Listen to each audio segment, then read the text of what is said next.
So it's April 30th, and as Klaus Carney and the World Economic Forum have won the election, I thought I'd take a look into Alberta's potential separation, the referendum, potential referendum, the petition regarding, and etc. Now, don't quote me on any of this because I didn't bother researching the legalities of it myself. It's probably a little too much for me anyways. But anyways, I simply asked AI what it thought.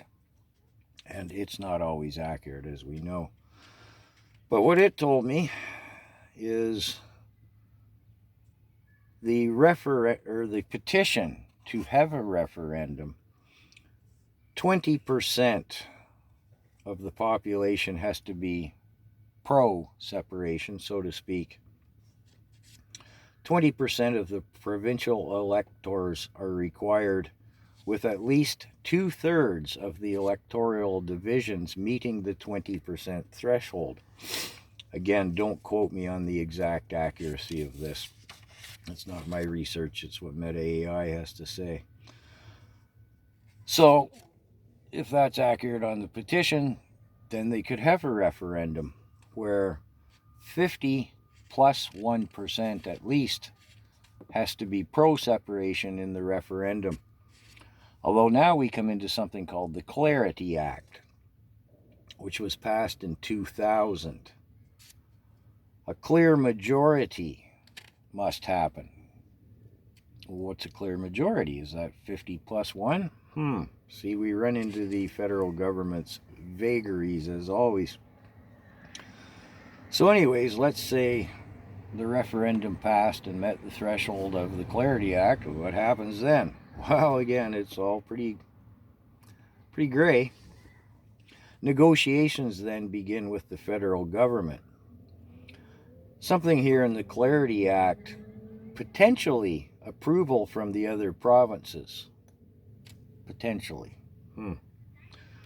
And then you get into, as negotiations with the federal government would be dividing assets, assuming debts, establishing border.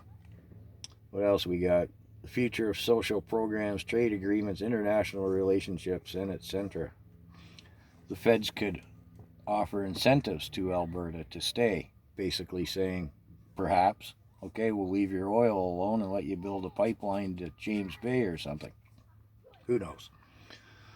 Now, the feds can delay or block by refusing to negotiate and challenging the referendum under the Clarity Act, and challenge the referendum itself. So then it could go to the Supreme Court, which would rule on the constitutionality of the separation process and the Clarity Act and the federal government's role in separation procedure. So you can bet the federal government isn't going to want to just let Alberta separate. So I'm glad I could not clarify anything for you regarding that. But we'll see if Carney's going to play softball or hardball with Alberta is going to make a big difference. And related to that subject matter, realize that the only two governments in the world who actually have a trade war with the U.S. is Canada and China. Everyone else negotiated with Trump.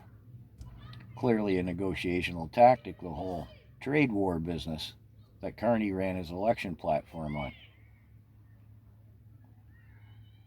Yeah, well, it's going to be an interesting and ugly year in Canadian politics, I think.